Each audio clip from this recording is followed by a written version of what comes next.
Success Insight shares the stories of the people with passion and drive who make things happen in the world. Here's your host, Howard Fox. Hello, everybody, and welcome back to the Success Insight podcast. Our guest today is Henna Inam. Henna is the author of the recently published book, Wired for Disruption, The 5 Shifts in Agility to Lead in the Future of Work. Henna has had a corporate career spanning some 20 years, and she has led organizations in R&D, plant operations, and has had extensive functional experience in marketing, finance, sales, and general management. I think it's safe to say Henna is very experienced in corporate America. Henna founded Transformational Leadership Inc. in 2010 to help organizations develop authentic leaders who create cultures of innovation, trust, and inclusion. Henna, welcome to the Success Insight podcast. Thank you so much, Howard. Happy to be here. Fantastic. You know, you and I, in the spirit of full disclosure for our listeners, we have been virtual friends, networking friends, LinkedIn friends for a number of years. And I don't quite remember exactly how we met, but I know whatever you were gifting to the universe, I appreciate being there to receive it. So I'm really excited to finally get a chance to have you on the podcast and talk a little bit more about you and your work. For our listeners, before we get into the book or books, I wonder if you could kind of add a little bit more depth to your background and how you got to this point where now you're coaching for organizations. Yeah, Howard, I'm so happy to be on your podcast and have a chance to reconnect with you. So a little bit of background on me, 20 years in corporate America, in a lot in C-level roles with Novartis, and prior to that with Procter & Gamble. And what got me to what I'm doing today is, I would say, is an early midlife crisis. Right around the time I turned 40, I started to really think about what it is that I really, really wanted to do when I grew up. That movie, Eat, Pray, Love, had just come out. And I thought, okay, I think I'm going to go figure out this little journey. I skipped Italy and Bali, but I did go to India and went off to an ashram, and I learned how to meditate and, do the whole mindfulness thing. And then, came back to work. I took 20 days off from work. It was the longest vacation I'd ever taken, and really started to think about, okay, what are the moments when I experience the greatest joy, when I experience the greatest sense of meaning and fulfillment?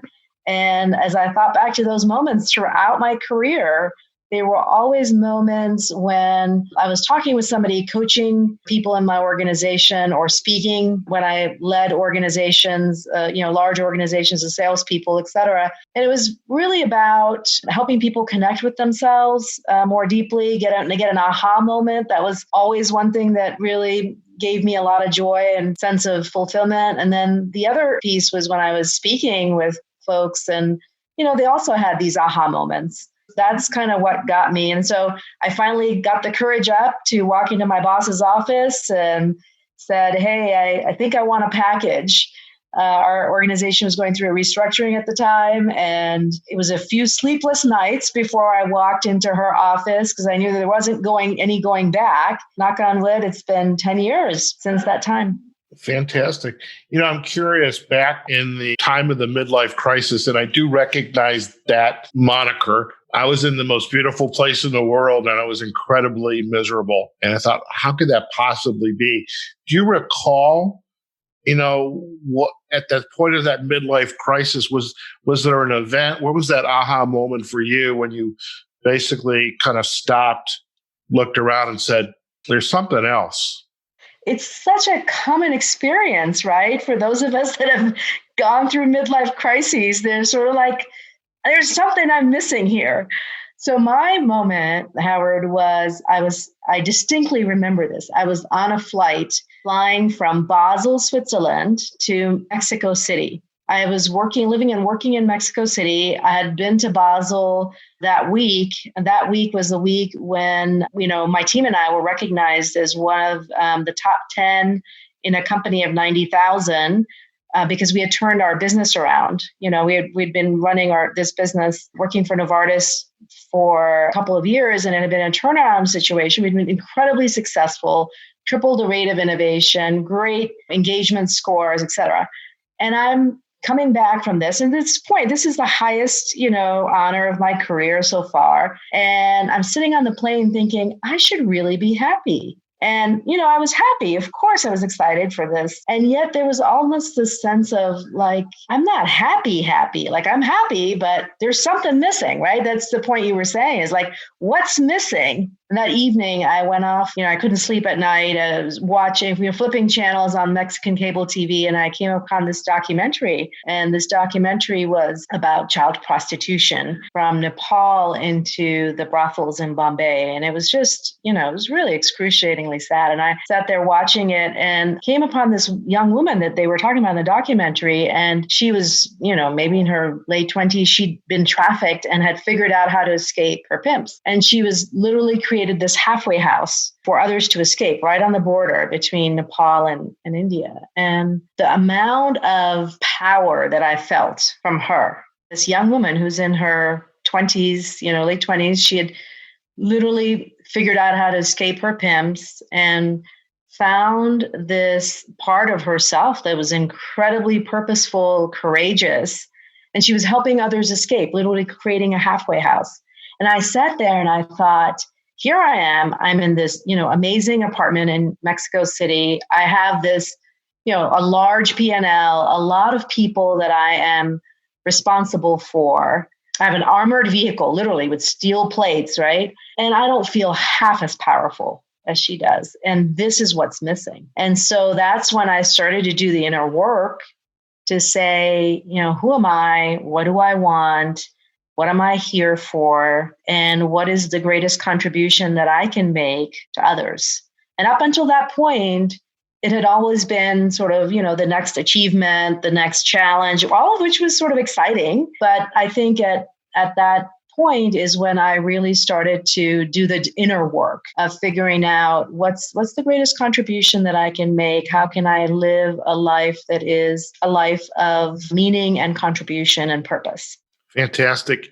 And how did the inner work develop for you? So you went into the boss, you said, hey, I'd love to have a package. They said, okay. You went to India and spent some time, learned to meditate, etc. Then you set out to get some additional training and again, to become this professional executive coach, leadership expert. What were some of those moments on the way where like, oh my God, this is good. This is what I was meant to do? Great question. So the order of it was slightly different. So I had this aha moment, on the plane. Then I went off to sort of like do the inner work and kind of search. I went off to the ashram in India, and then it actually did take me like a couple of years. I ended up, continuing to get promoted and do jobs, and all the time kind of with this thought in the back of my head. So it did take me 2 years, in all fairness, to get the courage up to leave a really cushy job in the middle of a recession and decide that I wanted to go out on my own. I got to tell you, I can totally appreciate that. So I was in, it was Victoria, British Columbia. I was incredibly miserable. And I remember I can't do this for the rest of my life. I'm going to die alone in a hotel room. And I decided to go back to school at that point to get the coach training and the master's degree. But it took me another, 2 to 3 years before I didn't have that opportunity to say, okay, I'm done here. It literally was made for me. But it's really amazing that journey of transformation, here's who we are today to our new life. Sometimes maybe it happens, at a snap of a finger, but sometimes it's a journey in of itself. It is, isn't it? I think in some ways it's the road less traveled, and when you are working in corporate jobs, the path is often sort of marked for you. There's like this career ladder, and then there's this next promotion and whatnot. And particularly in the past, that's how it used to be. And I think more and more as you get out on your own, as you're aware, Howard, it's all by navigation of your inner compass. When you no longer have the structures that are available or that are out there in corporate America, then you have to create a structure through a sense of purpose, sense of your values, your intuition, and the people that you meet along the way. Excellent. As you started to travel down this new path, I mean, you have a lot of social capital, just the nature of your background, the people that you work with, the organizations. Now you've got the training and the capabilities. Have you started to focus on specific areas where, I mean, it's a lot of us do a lot of things in coaching. Some do career development, some do, transition, some at the leadership level. Where did you then discover kind of your area of brilliance, the things that you were most passionate about when it came to coaching and leadership development? Yeah, so it took me a while to get clarity on that, Howard. I think when you're out on your own, part of the journey, as you talked about it, is trial and error. You're just experimenting to see what works, what doesn't work. I've had my share of failures. And I think that what I've learned for me that is really powerful is I love to work with people who are mission and purpose driven, people who really want to be authentic and agile leaders, which is the reason why I wrote my first book. It's called Wired for Authenticity. I struggled with authenticity a lot of my life growing up. I grew up originally from Pakistan, grew up from the ages of about 11 to 20 in 4 different countries around the world, different continents, always being really agile to adapting, but not almost over adapting and not being really clear about who I was, which is why this journey of sort of purpose and doing the inner work became so important. And the reason why I'm, writing this book was important. And I think more and more, Howard, given the situation of disruption that we're in globally right now, with so many people out of jobs or furloughed or feeling anxiety, and even beyond that, the fact that there is AI, automation, robotics, and all of these major disruptions that will happen in workplaces, I think the more we can all connect with ourselves and do our inner work to understand what is it that, really inspires me? What's the kind of work that is meaningful for me? Well, how do I bring my strengths? I think that's the work that each of us have to do going forward, because that's what will make a better ecosystem, so that the people who are inspired to inspire young minds become the teachers, right? And the people who are great at, coming up with breakthrough ideas become the scientists that we need. I just envision a world where we're each working in, work that truly inspires, motivates, and leverages the strengths that we have.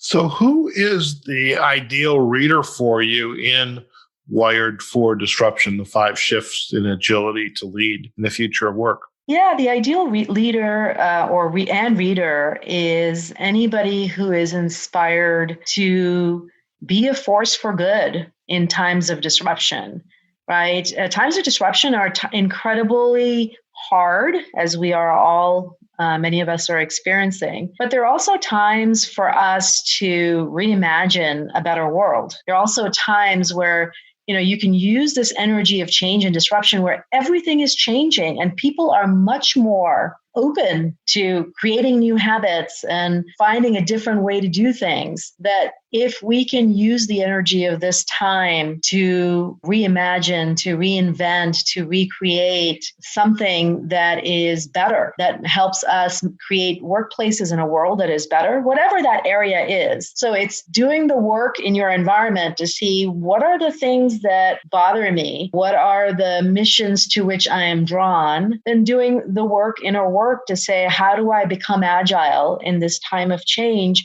so that I can pursue work that is truly meaningful for me and be successful at it? It's interesting. You and I probably chatted, I don't know, let's say a week and a half, maybe 2 weeks ago. We knew we were going to record the podcast. At that time, the coronavirus is still on our radar. We are incredibly aware of it. That in itself is a major disruption, which, as you were just alluding to, it presents also an opportunity. How do we imagine a new, better world? And then last week with the incident up in Minneapolis and the protesting and the reactions to the protesting here in the U.S., and then also the world's reaction to the protest here of how they feel about what transpired. So now we have two major disruptions that have taken place. Heaven knows if there's going to be another one. Who knows? Those deadly hornets, from South America, or, those, that's where I thought the next one was coming from, but little did we know. So how does this rewiring to manage and be agile, to learn from this disruption to create this better world, how does that start to happen? And I can see where it might happen in a corporation. I mean, now you have employees that are now working virtual. The company may realize, this is not so bad. We can do this. We can learn how to develop and manage and inspire a virtual workforce. But now we have all these other opportunities for disruption, and they're extending far down into the organization and out onto the street, into the mom and pop shops, the dry cleaners, the nail salons, et cetera. So that's a lot of disruption for people to come to grips with. And how is this work that you're doing in these shifts, especially like these 5 shifts, how does that help us to kind of make this transition from what we're doing today to what our new future could look like? Yeah, Howard. So the 5 shifts in agility that I talk about in Wired for Disruption are really the shifts that will help us not just survive disruption, because in the future of work, disruption is here to stay. And what do I mean by that? What I mean by that, in this decade, we are going to continue to face, whether it's climate risk, black swan events, even as organizations who are responding to this economic fallout of pandemic, they're going to reassess their business models and figure out, how can they be agile from a business model perspective. From my perspective and that of a lot of futurists, disruption is here to stay. And if this is bad, and there's so many of us that want, to go back to a normal that feels more familiar, but that normal will elude us. And so what is our work? Our work is to make sure that we evolve, and that we evolve not just to survive this time of disruption, but that we evolve to actually thrive during this time of disruption. So what does it mean? The whole notion of the book is the fact that we have the emotional neurobiology already within us. So we've got this. It's in our control in order to shift ourselves from a place of, often what happens is we experience a sense of threat. We experience a sense of fear and anxiety when change hits us. And my point is that we have this incredible opportunity, that we have these switches inside of us to switch ourselves from this place of threat and fear and anxiety to a place that is much more purpose-driven, much more mission-driven. And we can do it much more contribution-driven, because when I shift myself from a place of fear, anxiety, and move to a place of contribution, that actually is good for my well-being. It's not just good for the workplace in terms of my contribution and my creativity and my curiosity and my ability to respond with creative solutions to the change that has happened, to the ambiguity, to the unpredictability, but it's actually good for my well-being. In other words, these states are good for my immunity. So the first form of agility that I talk about is neuroemotional agility, which is the ability to respond and shift our neural states to states of contribution, to states of purpose. That's the first form. The second form of agility I talk about is learning agility. And that's the ability to unlearn, what our historical mindsets have been about, whether it's about leadership, about learning, about, problem solving and decision making, have been created for a much more predictable world. So the way we normally solve problems is we look for the right answer, right? There must be one right answer, or there must be one expert who's going to be able to tell us, or there must be a best practice. Well, in this new world that is a lot less predictable, none of that exists. So we have to sort of unlearn that old mindset to very quickly shift to seeing the new reality and doing experiments and learning from the voices of others and getting perspective quickly about, how our customer needs, for example, might be changing. And that's a very different way of learning and decision making. We learn from the moment. We notice what's happening, and we're not waiting for futurists to tell us what's happening. We actually create very quickly and by action the future that is emerging.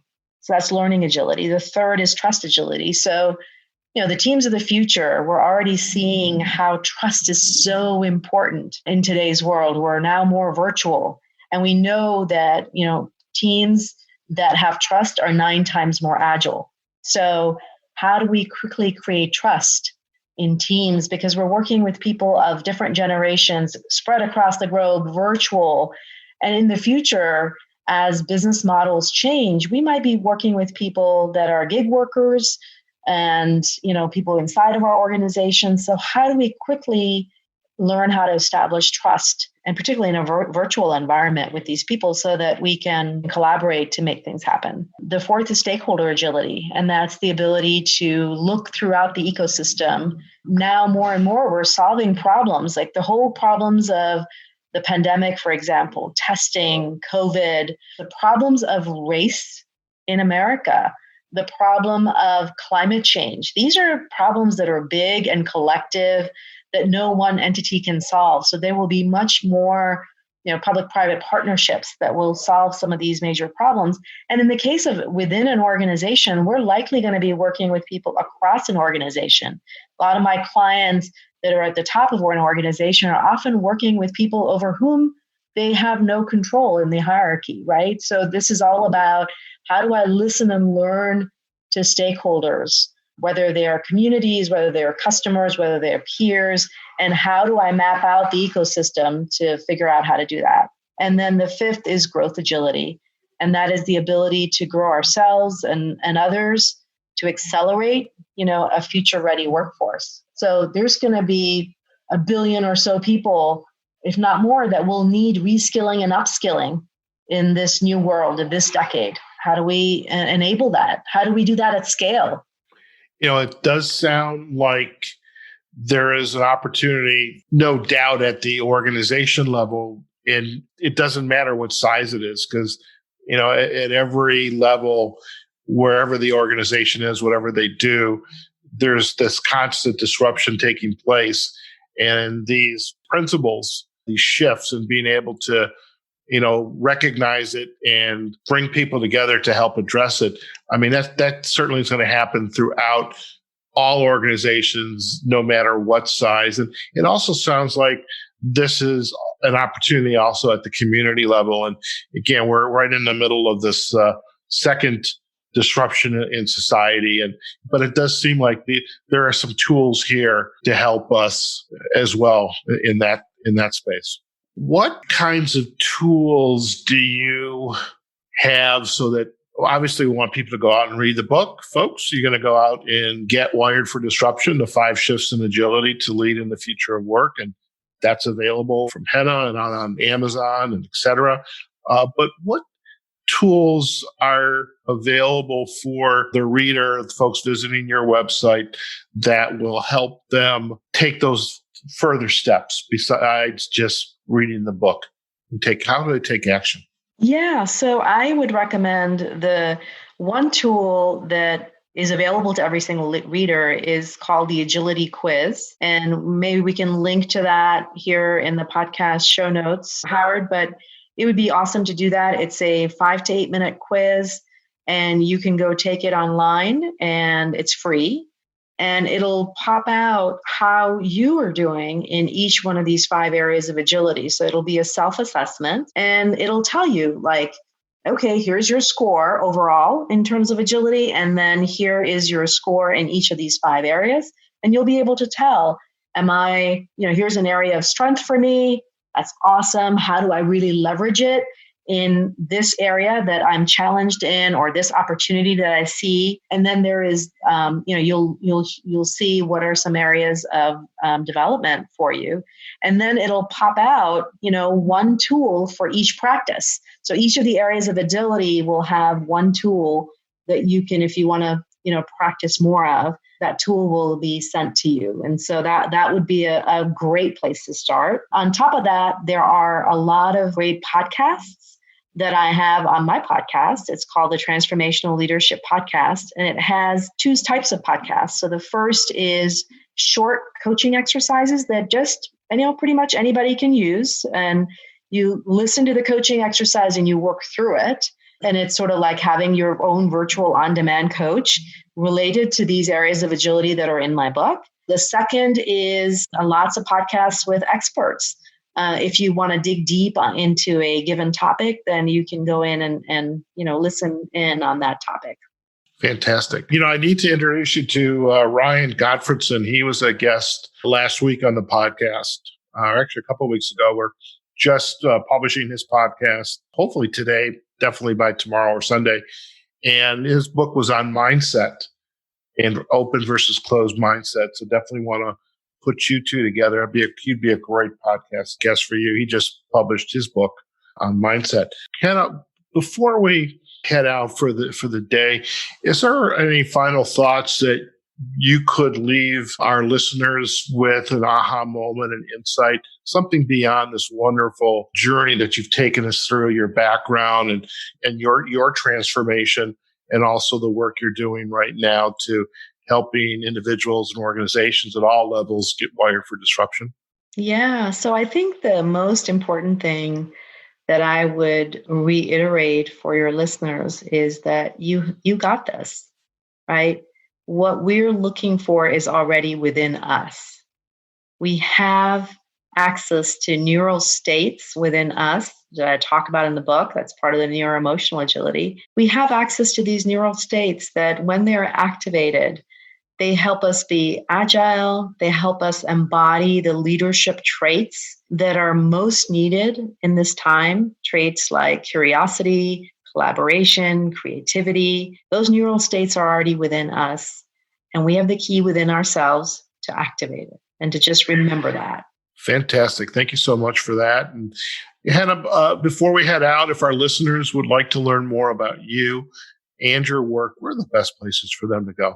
So the best place is to go to my website. It's transformleaders.tv. And the other best place to find me is on LinkedIn. I'm really active, and please follow me or connect with me on LinkedIn. I'm going to be doing a whole series of LinkedIn Lives related to the book and related to the tools. So yeah, those would be good too. Couple of really good places.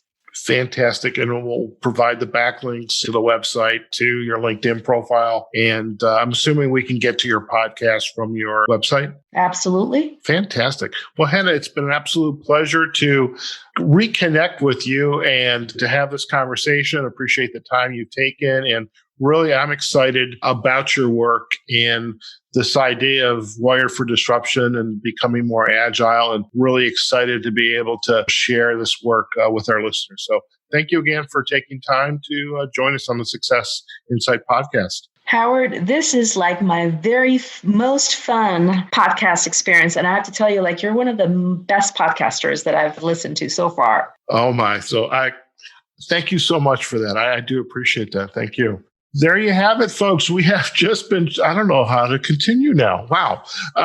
Fantastic. What a gift. So, folks, we've just been chatting with Henna Inam. She is the author of the just published book, Wired for Disruption, The 5 Shifts in Agility to Lead in the Future of Work. You can learn more about Henna by visiting her website at transformleaders.tv. Her book is available on Amazon, and we will also provide links to her LinkedIn profile so that you can learn more about her there, as well as also to make a new connection. And hey, when you do connect with her, let her know that you heard us together on this interview on the Success Insight podcast. And if you're looking for a speaker, presenter, really this work that Henna does is just totally amazing. And again, this, as I've shared recently a lot, these types of topics are really part of my coaching wheelhouse. And when I get to have conversations with experts like Henna, it makes my work all the better. And I love it. So I hope you enjoyed it as well. As far as this podcast is concerned, the episode will be up on Success Insight insightpodcast.com, as well as on our Facebook page, our LinkedIn company page. It'll be on our YouTube page, as well as the podcast channels, Apple Podcasts, Google Podcasts, iHeartRadio, and Spotify. So folks, wherever you are, whatever you're doing, go out there, have a safe, phenomenal day, make a difference, not only in your life, but make a difference in your neighbor's life. But again, be safe and take care of yourself. And we'll see you on the next episode of the Success Insight Podcast. Take care now. Success Insight is a production of Fox Coaching and First Story Strategies. Find us online, successinsightpodcast.com.